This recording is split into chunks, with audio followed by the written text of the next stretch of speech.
بسم اللہ الرحمن الرحیم۔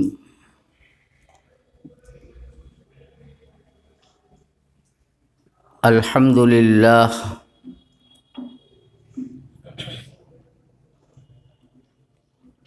الحمد للہ الذی ابدع الافلاک والارضین والصلاة والسلام علی من کان نبیا وآدم بین الماء والطین وعلى آلہ واصحابہ وازواجہ وذریاتہ اجمعین، اما بعد، اعوذ باللہ من الشیطان الرجیم، بسم اللہ الرحمن الرحیم۔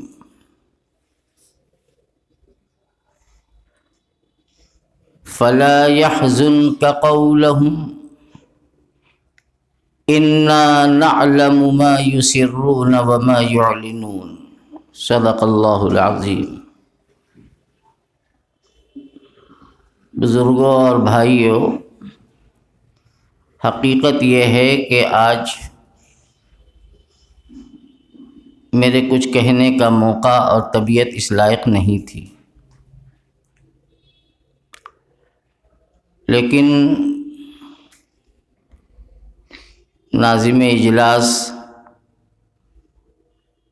نے مجھے دعوت دے دی۔ ابھی آپ کے سامنے میرے عزیز مولانا عمار یاسر صاحب نے تاریخ کی سچی کتاب کے ورق کو پلٹا ہے،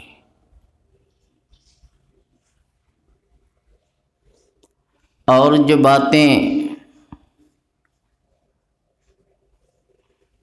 حساس مسائل سے متعلق ذکر کی ہیں، بس انہی کی بات نے مجھے مہمیز دے دی اور تیار کر دیا، اور میں انہی کی بات کو تھوڑا سا آگے بڑھا کر چند منٹ میں آپ سے رخصت ہو جاؤں گا۔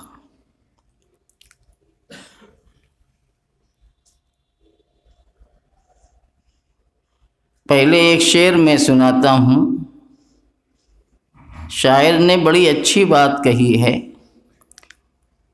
کہ دریا میں تلاطم ہو تو بچ سکتی ہے کشتی، دریا میں تلاطم ہو تو بچ سکتی ہے کشتی، اور کشتی میں تلاطم ہو تو ساحل نہ ملے گا۔ یہ سچی حقیقت ہے۔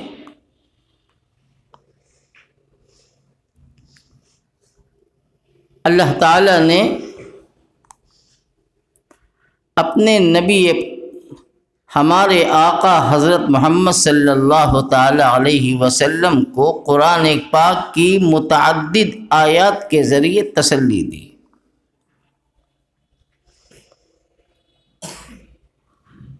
آوازیں اس وقت بھی کسی جاتی تھیں،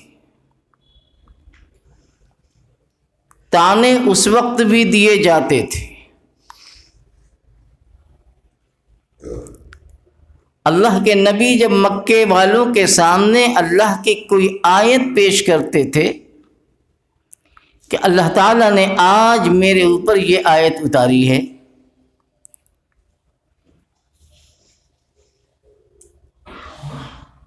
تو وہ کہتے تھے، قرآن نے بڑے پیارے انداز میں اسے بیان کیا ہے، لولا نزل هذا القرآن على رجل من القريتين عظيم۔ آپ ہی ایک ملے تھے، کیا آپ کے علاوہ اللہ کے یہاں کوئی دوسرا بڑا انسان نہیں تھا کہ ان کے پاس قرآن آتا، اللہ کی وحی آتی؟ ذرا تصور کیجئے میرے آقا کے دل کو کیسی چوٹ لگتی ہوگی، مجھے تو وہ بتانا ہے۔ اللہ کے نبی جب ان کے سامنے کوئی اچھی بات کہتے تھے، ہدایت کی، ایمان کی، جنت کی، تو وہ مذاق اڑاتے تھے۔ اللہ کے پیغمبر جب ان کے سامنے اللہ کے کلام کو پیش کرتے تھے تو یہ مشرکین اور کفار کہتے تھے کہ اے لوگو اتنا شور مچاؤ، اتنا شور مچاؤ کہ نبی کی آواز اور نبی کی بات دب جائے۔ وقال الذین کفروا لا تسمعوا لهذا القرآن والغوا فیہ لعلکم تغلبون۔ مکہ کے کافر کہتے تھے کہ اے لوگو ان کی بات نہ سننا، ان کے کلام کو نہ سننا، یہ جو قرآن کے نام سے بیان کرتے ہیں اسے نہ سننا، اور تالیاں پیٹو، شور کرو تاکہ تمہاری آواز غالب آ جائے اور ان کی آواز جو ہے صدائے بازگشت ہو جائے، گم ہو جائے، کوئی سننے نہ پائے۔ اللہ کے پیغمبر علیہ الصلاۃ والسلام پر کیا گزرتی ہوگی؟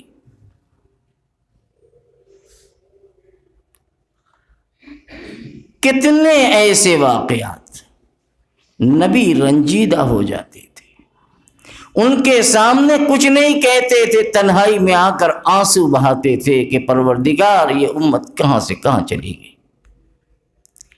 نبی غمزدہ رہتے تھے۔ اللہ تبارک و تعالی اپنے پیغمبر کو تسلی دیتا ہے، ان کا دل جماتا ہے، ان کو حوصلہ دیتا ہے۔ اے پیغمبر، یہ ان کے تانے، یہ ان کی پھبتیاں، یہ ان کے جھوٹے سچے الزامات، ان کا استہزاء اور مذاق اڑانا، آپ غم نہ کیجیے، آپ غمزدہ نہ ہوئیے۔ اِنَّا نَعْلَمُ مَا يُسِرُّونَ وَمَا يُعْلِنُونَ۔ یہ اپنی زبان سے جو بکواس بکتے ہیں اسے بھی میں سن رہا ہوں، اور اپنے دل میں دشمنی کے جو شعلے بھڑکاتے ہیں اسے بھی میں جان رہا ہوں۔ ان کے ظاہر کا بھی مجھے پتا ہے، ان کے باطن کا بھی مجھے پتا ہے۔ آپ نہ گھبرائیے، ہم سب دیکھ رہے ہیں، وقت کا انتظار کیجئے، آ جائے گا وقت، پتہ چل جائے گا۔ اے پیغمبر، آپ ان سے اپنے جد امجد اللہ کے سب سے قدیم گھر کے تالے، دروازے کے تالے کی کنجی مانگتے ہیں، اب کہتے ہیں نہیں ملے گی۔ غم مت کیجیے، کچھ مت کیجیے، آج نہیں دے رہے، ٹھیک ہے، وقت آئے گا، زیادہ نہیں، 8-9 سال گزرا، فتح مکہ سن 8 میں ہوا، وہی اللہ کے پیغمبر ہیں جو صحابہ کے جم غفیر کے ساتھ صحن حرم میں موجود ہیں، اور وہی شیبی موجود ہے۔ اللہ کے پیغمبر فرماتے ہیں کہ لے آؤ کنجی۔ اب حالات بدل گئے، اب نہیں کہہ سکتا کہ نہیں ملے گی۔ آقا نے فرمایا کہ لے آؤ کنجی، سامنے بیت اللہ کی کنجی پیش کر دی۔ نبی کریم علیہ السلام نے باب کعبہ کھولا، اندر تشریف لے گئے، ان کی گندگیوں سے، بتوں سے، غلاظتوں سے پاک کیا۔ جاء الحق وزهق الباطل ان الباطل كان زهوقا۔ باطل تو مٹنے والا ہے، اسے ختم ہونا ہے، حق کو سر بلند ہونا ہے، حق سر چڑھ کے بولے گا۔ 9 سال لگا بیت اللہ کی کنجی لینے میں۔ اللہ نے اپنے پیغمبر سے کہا کہ ٹھیک ہے، یہ آج دیکھ رہے ہیں، میں ہمیشہ دیکھ رہا ہوں، آگے دیکھ رہا ہوں، ہونے والا کیا ہے۔ مل گئی کنجی، کھل گیا بیت اللہ۔ بیت اللہ کو بتوں کی غلاظتوں، نجاستوں سے پاک کر دیا گیا۔ اللہ کے پیغمبر نے وہاں سجدہ شکر ادا کیا، نماز جو دعائیں مانگی، بخاری کی روایت میں ہے کہ چاروں کونے پر اللہ کے پیغمبر تشریف لے گئے اور چاروں کونے پر آپ نے دعائیں مانگی، اور ایک روایت میں یہ ہے کہ آپ نے 2 رکعت نماز بھی پڑھی اندر، 2 رکعت نماز پڑھی۔ 5 آدمی تھے جو بیت اللہ کے اندر تشریف لے گئے تھے۔ حضرت عبداللہ بن عمر کو پتا چلا کہ آقا بیت اللہ شریف کے اندر تشریف لے گئے ہیں، بھاگے ہوئے آتے ہیں تو آقا نکل چکے تھے۔ حضرت بلال بیت اللہ کی چوکھٹ پر پکڑے کھڑے تھے، فوراً پوچھتے ہیں کہ اصلی النبی صلی اللہ علیہ وسلم فی الکعبہ، آقا نے بیت اللہ شریف کے اندر نماز پڑھی ہے؟ فرمایا کہ نعم، رکعتین، 2 رکعت نماز پڑھی، بین العمودین الیمینین او یسارین۔ مختلف روایت بخاری میں مختلف انداز کیے کہ آگے تشریف لے گئے، بڑھتے بڑھتے سامنے کی دیوار سے جب 3 ہاتھ بچ گیا، 2 ستون ادھر تھا 2 ستون پیچھے تھا، وہیں آپ نے 2 رکعت نماز پڑھی اور نماز پڑھ کے واپس تشریف لائے۔ اللہ کے پیغمبر کے ہاتھ میں کنجی ہے بیت اللہ کی، صحن حرم بھرا ہوا ہے، صحابہ کرام حریص اور للچائی نظر سے دیکھ رہے ہیں کہ دیکھیں کون کس کی قسمت والا ہے، آج بیت اللہ کی کنجی کس کو دی جاتی ہے۔ حضرت علی بھی دیکھ رہے ہیں، ابو بکر عمر بھی دیکھ رہے ہیں، طلحہ زبیر بھی دیکھ رہے ہیں کہ دیکھیں کون کس کو کنجی دیتا ہے، کس کے ہاتھ تک بیت اللہ کی کنجی ملتی ہے۔ اللہ نے جبریل کو بھیج دیا، ان اللہ یأمرکم ان تؤدوا الامانات الی اہلها، اے پیغمبر اللہ آپ کو حکم دیتا ہے کہ امانت کو جن کی ہے ان کے ہاتھ میں سونپ دو۔ اللہ کے پیغمبر نے انہی کو کنجی دے دی اور کہہ دیا کہ لو اب میں تمہیں کنجی دیتا ہوں، اب قیامت تک تمہارے ہاتھ میں بیت اللہ کی کنجی رہے گی، تمہاری نسلوں میں چلے گی، تم سے کوئی چھینے گا نہیں، اور جو چھینے گا وہ ظالم ہوگا۔ تاریخ نے اور چشم فلک نے ان تاریخ کو دیکھا ہے۔ پیغمبر علیہ السلام رنجیدہ ہیں، غمزدہ ہیں کہ ہو کیا رہا ہے، لیکن ہر رات کا سویرا ہوتا ہے، ہر دن کا اجالا ہوتا ہے، رات لمبی ہو جاتی ہے لیکن صبح ہوتی۔ میرے بھائیوں، میرے بزرگوں، امت مسلمہ کا یہ المیہ آج سے نہیں، پھر میں وہیں چلتا ہوں جہاں سے چلا تھا، مولانا عمار یاسر کی بات سے، آج سے نہیں، یہ مسلم قیادت کب مانا ہے انہوں نے۔ مولانا آزاد مرحوم کا ایک جملہ میں آپ کو سناؤں گا ابھی۔ مولانا آزاد ابو الکلام جن کو کہتے ہیں، جن کا نام ہے آزاد، ان کا لقب ہے، تخلص ہے، مولانا آزاد مرحوم، ان کی قربانیاں، ان کی فکر و نظر، ان کی صلاحیت، ملک عزیز سے پیار و محبت کی داستان ایسی داستان ہے کہ جس کا انکار چمکتے سورج کا انکار۔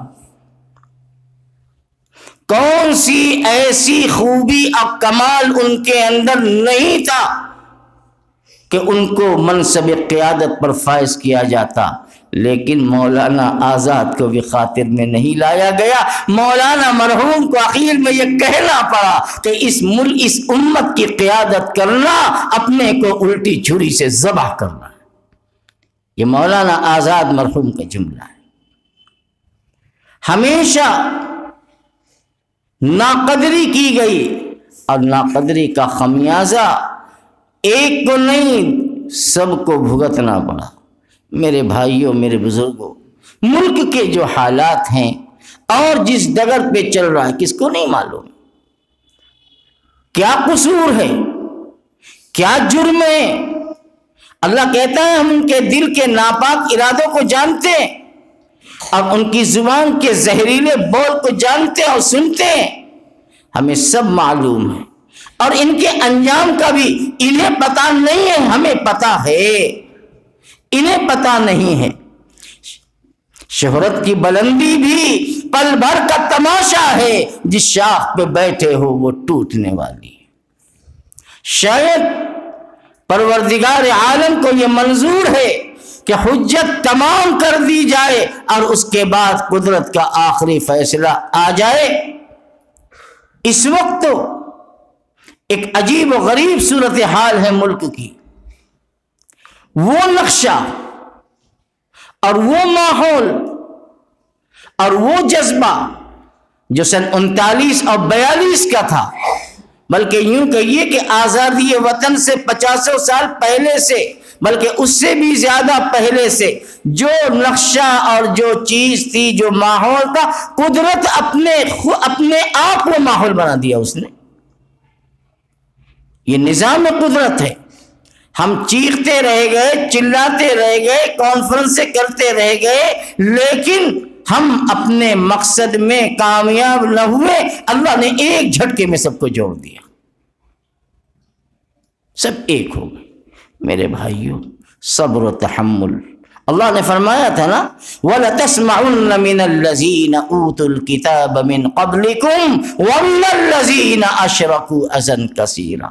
بہت کچھ سننے پڑیں گے، بڑے تانے سننے پڑیں گے، بہت کچھ پھپتیاں کسی جائیں گی، اور بہت کچھ تمہارے اوپر بولی جائے گی۔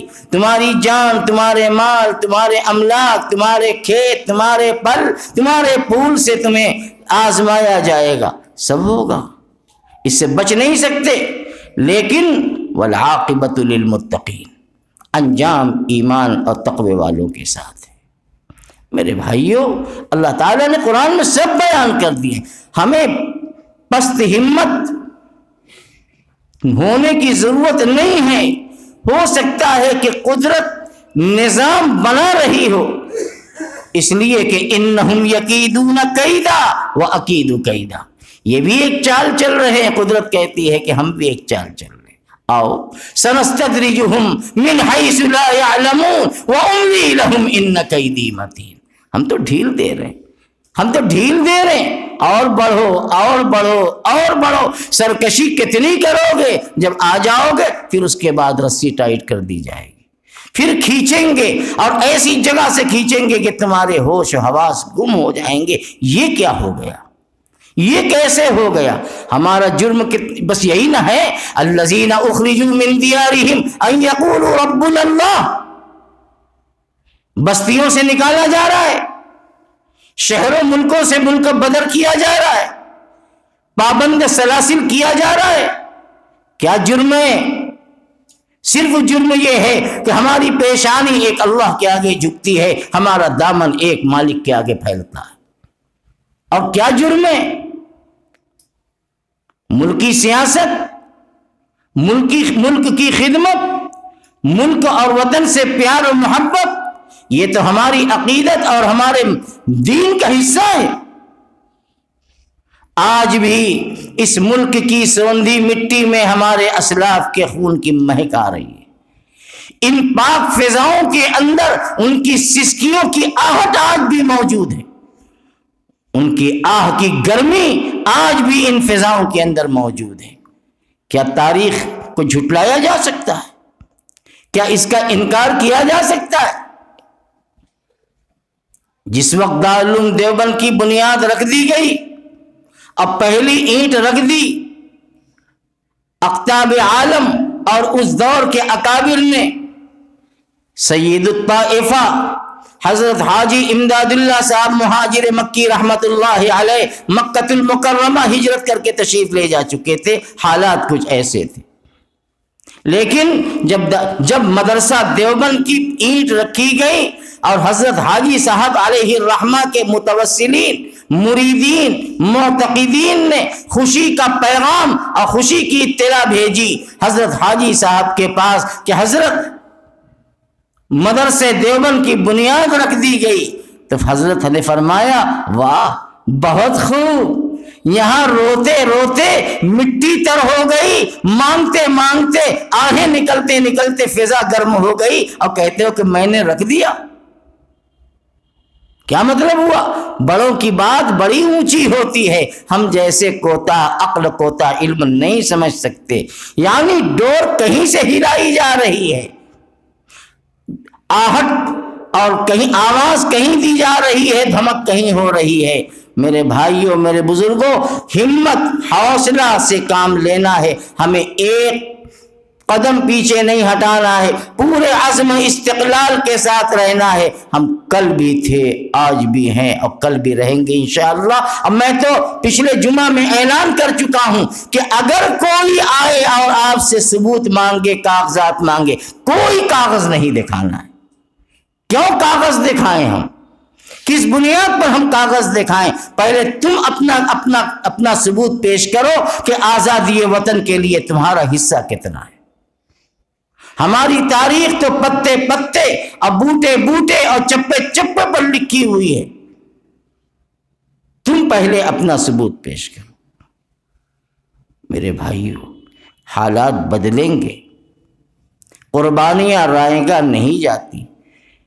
کچھ وہ لوگ ہوں گے جو آوازیں کستے تھے، کس رہے ہیں اور آگے بھی کسیں گے، لیکن بس یہی ہے کہ فَاصْدَعْ بِمَا تُؤْمَرْ وَأَعْرِضْ عَنِ الْمُشْرِكِينَ إِنَّا كَفَيْنَاكَ الْمُسْتَهْزِئِينَ۔ چھوڑیے ان کو، وہ کیا کہہ رہے ہیں، مذاق اڑا رہے ہیں۔ ہم کافی ہیں ایسے مذاق اڑانے والوں کے لیے، اپنے انجام کو وہ تیار رہیں۔ آپ کو جو کام دیا گیا ہے، آپ کو جو مشن دیا گیا ہے، اس مشن پر جمے رہیے، اس سے مت ہٹیے گا۔ ہمارے سامنے ہمارے آقا کی زندگی ہے۔ مشرکین مکہ نے کیا کہا تھا؟ جو چاہو لے لو، اپنے مشن سے ہٹ جاؤ، مال مانگو، سلطنت مانگو، عورتیں مانگو، مانگتے کیا مانگتے ہو؟ نبی نے ایسی بات کہہ دی کہ سب کی آواز گم ہو گئی کہ یہ ٹکے کی چیزیں تم مجھ سے کہتے ہو، قسم اللہ کی میرے ایک ہاتھ پر چاند رکھ دو گے، میرے ایک ہاتھ پر سورج رکھ دو گے اور کہو گے کہ مشن سے ہٹ جاؤ، میں مشن سے نہیں ہٹ سکتا۔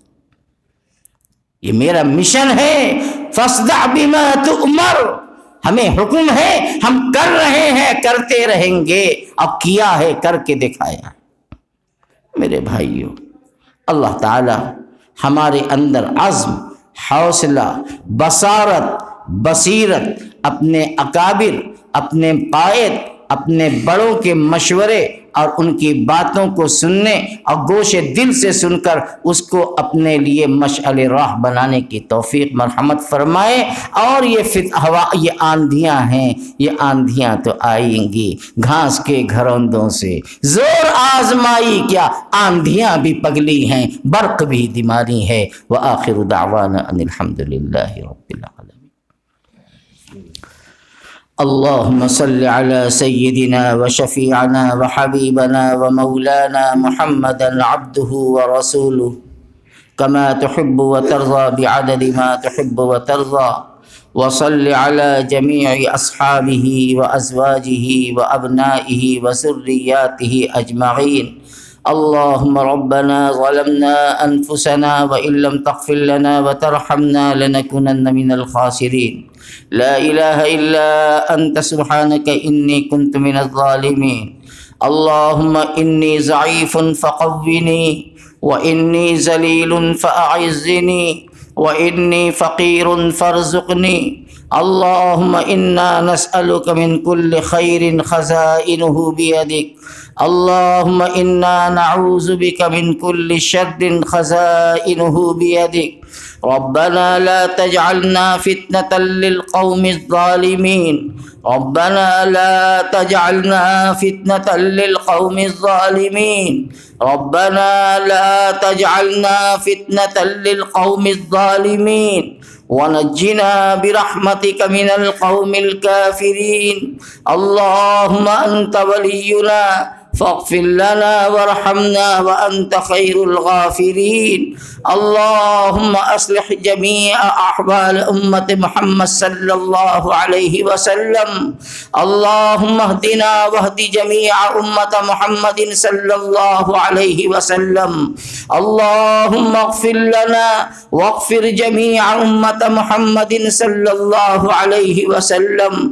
اللهم لا تسلط علينا بذنوبنا بنا من لا يخافك ولا يرحمنا. اللهم انصرنا ولا تنصر علينا، وامكر لنا ولا تمكر علينا، وزدنا ولا تنقصنا، وأكرمنا ولا تهنا، وأعطنا ولا تحرمنا، وآثرنا ولا تؤثر علينا، وارزنا وارزعنا يا ذا الجلال والإكرام. اللهم إنا نسألك الهدى والتقى والعفاف والغنى. اللهم ارحم على أمة محمد صلى الله عليه وسلم. اللهم اغفر لنا أجمعين، اللهم اغفر لنا أجمعين من الأحياء والميتين برحمتك يا أرحم الراحمين. اللهم وفقنا لما تحبه وترضى من القول والعمل والنية والهدى، إنك على كل شيء قدير. اللهم ربنا آتنا في الدنيا حسنة وفي الآخرة حسنة وقنا عذاب النار، وقنا عذاب النار، وقنا عذاب النار برحمتك يا عزيز يا غفار يا رب العالمين. ربنا تقبل منا إنك أنت السميع العليم، وتب علينا إنك أنت التواب الرحيم. وصلى الله تبارك وتعالى على سيدنا ومولانا محمد وعلى آله وأصحابه أجمعين برحمتك يا أرحم الراحمين.